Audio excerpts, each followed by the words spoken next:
تخيل تعيش عمرك كله حياة بتاعت واحد تاني. اللي بقوله ده مش مسلسل ولا فيلم، دي قصة حقيقية 100%. راجل أمريكي اسمه كيفن ماكماهون وصل لسن ال60 وهو عايش وسط أسرته حياة عادية، بس في حاجة عمره ما كان ناسيها.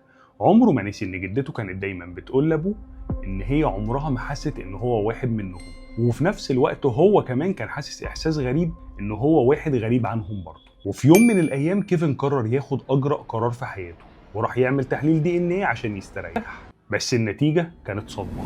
النتيجة إن العيلة دي مش عيلته ولا واحد فيهم بتربطه بيه أي علاقة. وهنا كيفن بدأ في رحلة بحث، وقرر يدور على اسم المستشفى اللي اتولد فيها سنة 1960.